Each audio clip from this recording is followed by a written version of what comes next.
राधे राधे दोस्तों, एक बार फिर से आप सभी का स्वागत है हमारे YouTube चैनल पर।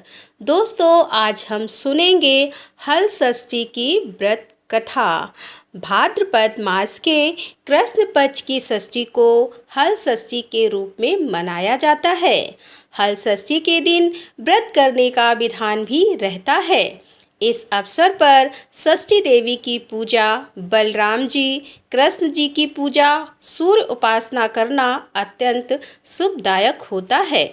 स्त्रियां इस मौके पर श्रद्धा पूर्वक पूजा अर्चना करती हैं और अपने परिवार के सुख समृद्धि के लिए इस व्रत को भी किया जाता है।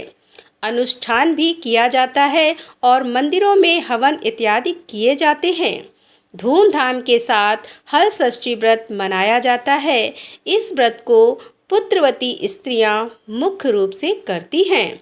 इसके साथ ही संतान प्राप्ति के लिए भी इस व्रत को करना अत्यंत ही शुभदायक होता है। हल षष्ठी उत्सव को अलग अलग स्थानों में कई अन्य नामों से भी जाना जाता है। इस पर्व को राजस्थान, उत्तर भारत के अनेक क्षेत्रों में उत्साह के साथ मनाया जाता है। इस व्रत को बलराम जयंती, ललही छठ, बलदेव छठ, रत्थन छठ आदि नामों से जाना जाता है। हल षष्ठी की पूजा विधि।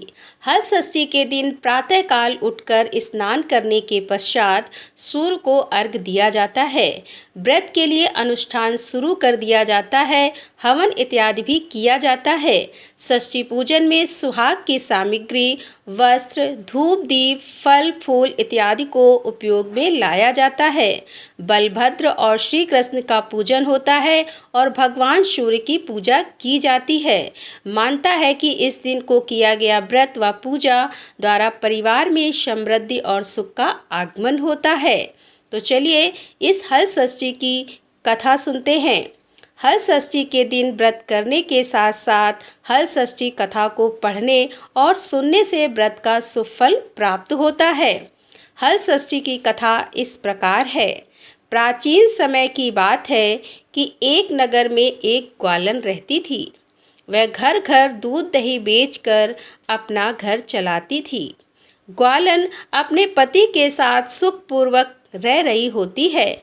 अपने पति के साथ सांसारिक सुख भोगते हुए गर्भवती होती है और गर्भवती ग्वालिन के प्रसव का समय जब नज़दीक आता है तो उसे पीड़ा होने लगती है।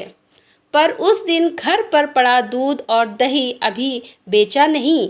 ऐसे में वह दूध दही बेचने के लिए बर्तन उठाकर निकल पड़ती है। पर पीड़ा इतनी बढ़ जाती है कि उसे मार्ग में ही खेत में संतान को जन्म देती है।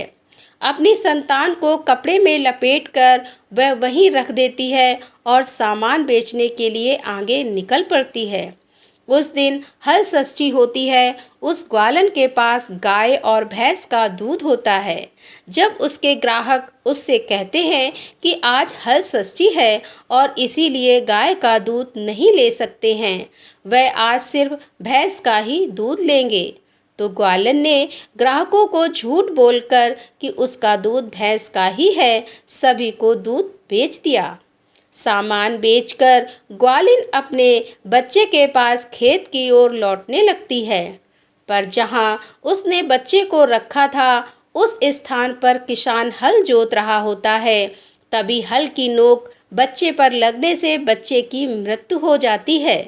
ग्वालिन जब वहाँ पहुँच अपने मृत बच्चे को पाती है तो विलाप करने लगती है और जोर जोर से रोने लगती है और कहती है कि आखिर उसने ऐसा कौन सा पाप किया जिसके कारण उसके साथ ऐसा हुआ है।